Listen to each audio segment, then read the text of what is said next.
হক এবং বাতিলের দ্বন্দ্ব চিরন্তন। এজন্য আমরা যখনই সুন্দর হক এবং সত্যের কথা বলবো, আজ না হোক কাল, এক সময় না এক সময় বাতিল আমাদের বিরুদ্ধে নানাভাবে লেগে যাবে। জীবনে কখনো ইমানদার ডিপ্রেশনে পড়ে নিরাশ হয়ে যাবে না। ইমানদারের জীবনে কোনো ডিপ্রেশন মানায় না, ইমানদারকে ডিপ্রেশন সাজে না। হিজরত আমাদের প্রেরণা, হিজরত আমাদেরকে শিক্ষা দেয় যে হক যেখানেই কাজ করবে, তুমি একাও যদি হকের কথা বলো, তোমার সামনে বাতিল আসবেই।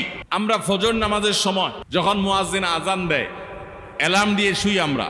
ফজর নামাজে উঠার সময় আমাদের খুব আরাম লাগে না কষ্ট লাগে? কথা বলেন। ফজর নামাজে ঘুম ছেড়ে, আরামের ঘুম ছেড়ে উঠে মসজিদে যেয়ে নামাজ পড়তে আরাম লাগে না কষ্ট লাগে? সবার কষ্ট লাগে। আচ্ছা, কারণ কি? এমন কোন পাপ দেখাইতে পারবেন যে পাপ করতে মানুষের কষ্ট লাগে? সাধারণত যে কোনো পাপ করতে মানুষের কি লাগে? মজা লাগে, ঠিক না বেঠিক? আর যে কোনো ভালো কাজ করতে মানুষের কষ্ট লাগে না খারাপ লাগে? সাধারণত খারাপ লাগে, মন চায় না। এই যে যেখানেই হক আছে সেখানে কি আছে? বাতিল আছে। যেখানে আপনি ভালো পথে চলতে চাইবেন সেখানে বাধা আছে। এই বাধাটা কে দেয়? শয়তান দেয়, ইবলিস দেয়, যাকে আমরা দেখি না কিন্তু সে আছে। প্রত্যেকটা মানুষের পেছনে পেছনে আছে। আমরা এখানে যতজন মানুষ আছি সবার পেছনে কমপক্ষে একজন করে ইবলিস বরাদ্দ আছে। তার কাজ হলো আপনাকে কি করা? জাহান্নামে নেওয়া, ধোঁকা দেওয়া, প্রতারিত করা। এই জন্য পদে পদে আল্লাহ তাআলা শয়তান থেকে আমাদের পানা চাওয়া দোয়া শিক্ষা দিয়েছে। ভাইরা আমার, তাহলে হিজরত আমাদেরকে শিখায় যে তোমার জীবনে সত্য এবং ন্যায়ের পথে চলতে গেলে, ভালোর পথে চলতে গেলে বাধা আসবে। মনে চাইবে না, নামাজ পড়তে ইচ্ছা করবে না, কিন্তু তোমাকে পড়তে হবে। তোমার খারাপ দিকে যেতে মন চাইবে কিন্তু যাইবে না তুমি, বাধা আসবে, কিন্তু বাধা তোমাকে ডিঙ্গাতে হবে, ওভারকাম করতে হবে। তাহলে কি হবে? নবী করিম সাল্লাল্লাহু আলাইহি সাল্লাম হিজরতের যে প্রেক্ষাপট ছিল, মক্কাতে যে বাধাগুলো ছিল, সেগুলো তিনি ডিঙ্গাতে পেরেছেন, মাথা নত করেন নাই আদর্শের ক্ষেত্রে। আল্লাহ তাআলা তাকে চূড়ান্তভাবে বিজয় দিয়েছেন না দেন নাই? এজন্য ভাই, হিজরত আমাদের প্রথম যে শিক্ষাটা দিয়েছে সেটা হলো যে হক এবং বাতিলের দ্বন্দ্ব চিরন্তন। যে নবী করিম সাল্লাল্লাহু আলাইহি সাল্লাম আল আমিন ছিলেন, বিশ্বস্ত ছিলেন তাদের কাছে, তিনি তাদের কাছে খারাপ হয়ে গেলেন যখন তাওহীদের দাওয়াত দিলেন। এজন্য আমরা যখনই সুন্দর হক এবং সত্যের কথা বলবো, আজ না হোক কাল, এক সময় না এক সময় বাতিল আমাদের বিরুদ্ধে নানাভাবে লেগে যাবে। আল্লাহ তাআলা আমাদেরকে সেই সমস্ত পরিস্থিতিতেও ঈমানের উপরে অটল থাকার তৌফিক দান করুন। ভাইরা আমার, হিজরত দ্বিতীয় যে বিষয়টি আমাদেরকে শেখায় সেটা হলো জীবনে কখনো ইমানদার ডিপ্রেশনে পড়ে নিরাশ হয়ে যাবে না। ইমানদারের জীবনে কোনো ডিপ্রেশন মানায় না, ইমানদারকে ডিপ্রেশন সাজে না। কিভাবে সাজবে বলেন তো?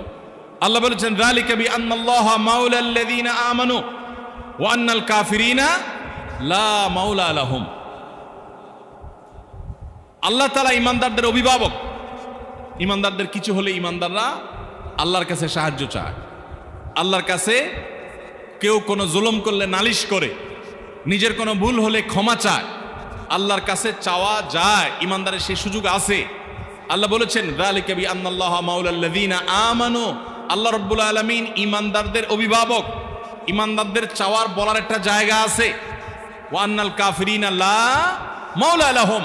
আর কাফিরদের কোনো অভিভাবক নাই। এক প্রসিদ্ধ নাস্তিক, যিনি একসময় নাস্তিক ছিলেন, পরবর্তীতে ইসলামে ফিরে এসেছেন, মুসলমানের সন্তান, মাঝে নাস্তিক হয়ে গেছেন, পরে ইসলামে ফিরে এসেছেন। তাকে যখন প্রশ্ন করা হলো, আমার পরিচিত এক ভাইয়ের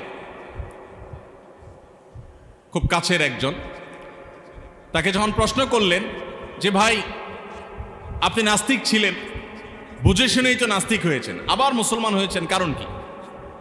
তখন তিনি বললেন যে ভাই, আমি যখন নাস্তিক হয়েছি তখন আমার প্রথম মনে হয়েছে আমি সকল গণ্ডির ঊর্ধ্বে উঠে গেছি, আমি স্বাধীন হয়ে গেছি, কি আল্লাহর হুকুম মানতে হবে, আল্লাহর কথা বাইরে চলা যাবে না, বাইন্ডিংসের মধ্যে ছিলাম। নাস্তিক হওয়ার পর মনে হলো যে আমি রিল্যাক্স, সব মন মতো করতে পারতেছি।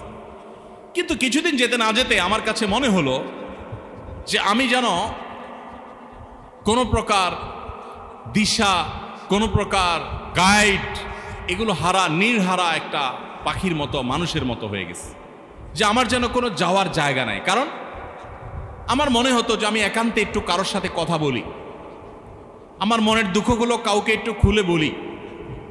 আমার অনেক কথা আছে যেগুলো আমি কাউকে বলতে চাই, কোনো মানুষকে না, মানুষের বাইরে কাউকে একটু জানাতে চাই। কিন্তু আমি নাস্তিক্যবাদের পথে যাওয়ার পর সেটা আর খুঁজে পেলাম না। আমার কাছে মনে হলো যে কিছু একটার অভাব আমার জীবনে আছে। মুসলমানদের যেটা নাই, যে সে যখন কোনো বিপদে পড়ে ভোর রাতে উঠে তাহাজ্জুদের নামাজ পড়ে সুন্দর করে ওযু করে তাহাজ্জুদ উত্তম রূপে পড়ে এরপর সে দুহাত তুলে চোখের পানি ছেড়ে দিয়ে বুক ভাসিয়ে সে আল্লাহর কাছে কায় মনোবাক্যে তার অভিযোগগুলো তার চাওয়াগুলোকে সে নিবেদন করে, এতে সে যে হালকা বোধ করে, এটা সে যে মানসিক প্রশান্তি পায়, এটা তো আমার জীবনে নাই। আমার কাছে মনে হচ্ছিল এই অভাবটা আমার জীবনে অনেক বড় অভাব। আমি সেজন্য ইসলামে ফিরে এসেছি। এই জন্য দেখবেন গোটা পৃথিবীতে যারাই নাস্তিক তাদের মধ্যে ডিপ্রেশন সবচেয়ে বেশি, এবং পৃথিবীর যেই দেশগুলোতে নাস্তিকের পরিমাণ যত বেশি তাদের মধ্যে আত্মহত্যার হার তত বেশি। বিশ্ব স্বাস্থ্য সংস্থা প্রতি বছর সারা পৃথিবীতে আত্মহত্যা যে মানুষ করে এটার বিভিন্ন হার তারা বের করে।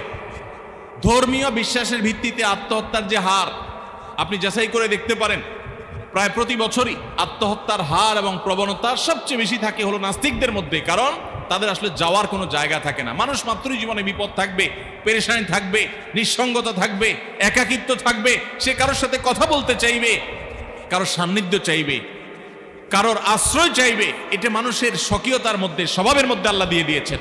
যখন সেটা পাবে না তখন সে ডিপ্রেসড হয়ে যাবে। ইমানদার কখনো ডিপ্রেশনে ভুগবে না। হিজরত আমাদেরকে সেই শিক্ষা দেয়। কিভাবে দেয়?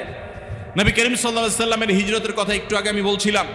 হিজরত তিনি করেছেন, এটা কোনো সুখের ঘটনা না যে মাতৃভূমি ছেড়ে তাকে চলে যেতে হয়েছে, কিন্তু তিনি চলে গিয়েছেন আল্লাহর নির্দেশে। আল্লাহ বলেছেন ঠিক আছে চলে যান, চলে গিয়েছেন। তিনি তো পাল্টা আল্লাহকে প্রশ্ন করেন নাই, আল্লাহ আমি তোমার তাওহীদের পথে দাওয়াত দিয়েছি, তাহলে আমার কেন যাইতে হবে এখান থেকে? তুমি কি পারো না ফেরেশতা পাঠায়া এগুলো সবগুলো সাইজ করে ফেলতে, শিক্ষা দিয়ে দিতে? আমি তোমার পথে মানুষকে আহ্বান করেছি, তুমি আমাকে সাহায্য করা দরকার, সেটা না করে তুমি নির্দেশ করছো যাও মদিনায়, পালায় যাও, আরেক দেশে চলে যাও, নিজের মাতৃভূমি ছেড়ে চলে যাও। এরকম কোনো প্রশ্ন তো নবী সাল্লাল্লাহু আলাইহি ওয়াসাল্লাম আল্লাহকে নাউজুবিল্লাহ করেন নাই। তিনি আল্লাহর ফয়সালা মেনে নিয়েছেন।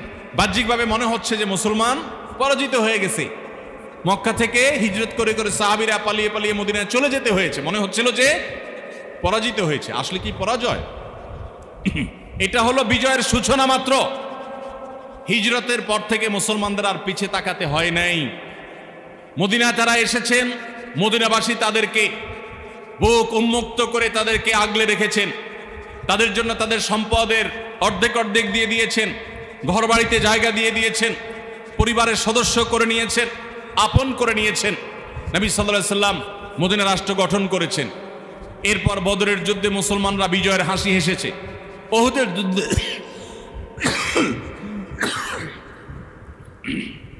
ওহুদের যুদ্ধে সাময়িক গ্লানি এবং কষ্ট পেরেশানির মধ্যে পড়লেও চূড়ান্তভাবে মুসলমানরা পরাজিত হননি। এরপর একের পর এক অভিযানগুলোতে মুসলমানরা সামনে এগিয়েছে, এবং একসময় যখন হুদায়বিয়ার সন্ধি হয়েছে তখনও মনে হচ্ছিল যে মুসলমানরা বোধহয় কাফেরদের সব শর্তগুলো মেনে নিয়ে বোধহয় তারা পরাজয়ের গ্লানিতে আছে। সাহাবীদের অনেকের মন খারাপ ছিল, অথচ সেই হুদায়বিয়ার সন্ধি থেকে আরেক বিজয়ের সোপান, আরেক বিজয়ের সিঁড়ি খুঁজে পাওয়া গেল। এর অল্প সময়ের ব্যবধানে মুসলমানরা মক্কা বিজয় করলেন।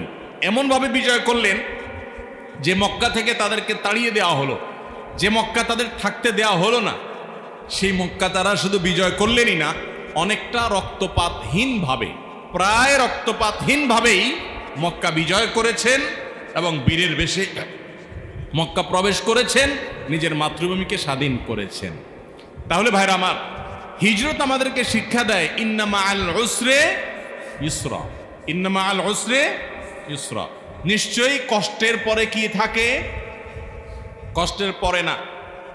আল্লাহ কষ্টের পরে বলে নাই, আল্লাহ বলেন নাই ইন্না বাদাল উসরে ইউসরা, আল্লাহ বলেন নাই। আল্লাহ বলেছেন ইন্না মাআল উসরে, নিশ্চয়ই কষ্টের সাথেই কি থাকে? সুখ থাকে। নিশ্চয়ই দুঃখের সাথেই কি থাকে? সুখ থাকে, সাথেই আছে, অ্যাটাচড। শুধুমাত্র দুঃখের সীমানাটা পার হতে না হতেই সুখের দেখা পাওয়া যাবে। এই জন্য ইমানদার যত কষ্টই থাকুক, ইমানদার অপেক্ষা করবে যে কষ্ট চিরকাল থাকবে না, এই কষ্ট চিরকাল অনন্তকাল প্রলম্বিত হবে না, হতে পারে না।